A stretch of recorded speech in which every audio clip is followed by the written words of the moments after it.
Hi, Anique. Hi, Karen.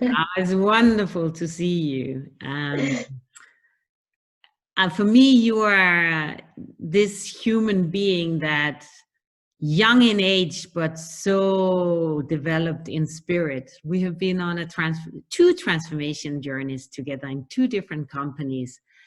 So when we came to, I came to this step, the very complex step, I'm free to choose. I immediately came to think about you. So I'm so excited that you and I can have this conversation today. But a warm welcome. Thank you so much. It's such an honor to be able to be part of it. I think when you asked me to do the step, I had this big sort of thought of myself, oh, what can I talk about about this? And at the same time, I also realized that that's probably part of my journey and it's become something that is so part of me. So I also really recognize the request. Thank you. But Anique, you're young.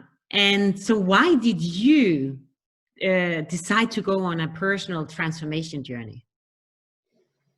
So I think that it's been part of course, the work that we did together. I think it's been very close to it for a long time. And I think more recently, for me, it's really been the shift from being an individual contributor to moving more to a leadership role and really being able to take that moment to reflect on myself and who I am and the impact that I have on others, as in order to really make that shift, in order to be able to live my purpose much more and be able to make a difference. Cool. Can you also relate that into business? Because I'm very curious to unlock this. How can we, in a way, turn our challenges into opportunities via these 10 steps? So how can step 5, I'm free to choose, help that? Yes, I was thinking about that as well. And I think that when it comes to like a business perspective, I'm, as you know, someone that has pretty high standards. I expect things to go at a certain pace, at a certain level. And when it doesn't happen that way, I can get very frustrated and I can try and sort of push people along way too quickly. And what I've also learned in that space is that that's my frustration from a pace that I have. And the standards that I have are also my standards because those are the ones that I've learnt. But by limiting myself to my own standard and my own pace actually means that I'm closing off so many possibilities. And so, especially as I'm sort of going through that transformation from individual contributor to leader, is that piece of actually, how can I get even more voices at the table? And how do I put myself past that frustration of it's not going the way that I would do it, to actually pause and invest in what's really happening in this moment? And I've just seen it unlock so many more possibilities. Wow, that's cool. I certainly recognize myself in being frustrated and wanting a little bit faster, sooner, and how that actually slows things down, that you try to push for a different pace. So you are on your journey, your transformational journey. For people that might be new into this journey, what would be your advice to them to embark on this journey? It's not going to happen right away.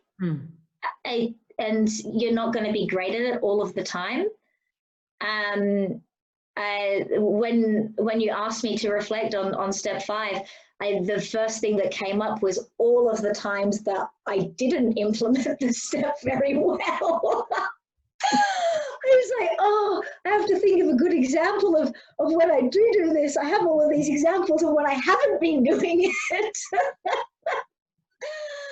And so I think it's, give yourself that grace, give yourself the space that it's a journey, and it's not a, hey, one day I decide I'm going to do it and it's done.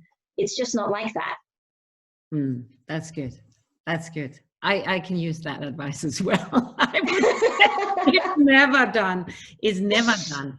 Now, of course, I thought step 5 was perfect for you because of the reasons you have said, that you have high energy, high emotions, and all of that. Why would this be your favorite step? If it is, but why would it be your favorite step? I think because it empowers you to be happy. Like, I think it empowers you to have such a positive impact on the people around you. It's all about the mindset and the choice.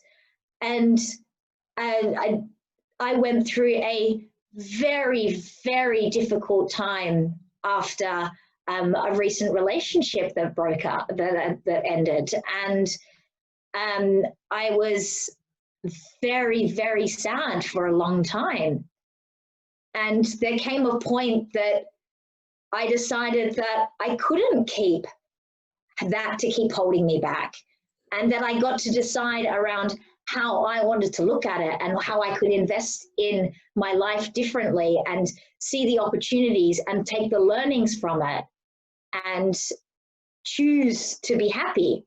And I think that that's that element of in big moments and in all the small moments, where you choose to put your attention just makes such a massive difference. Beautiful. Thank you very much, Anique, for taking the time and being here with me. Thank you.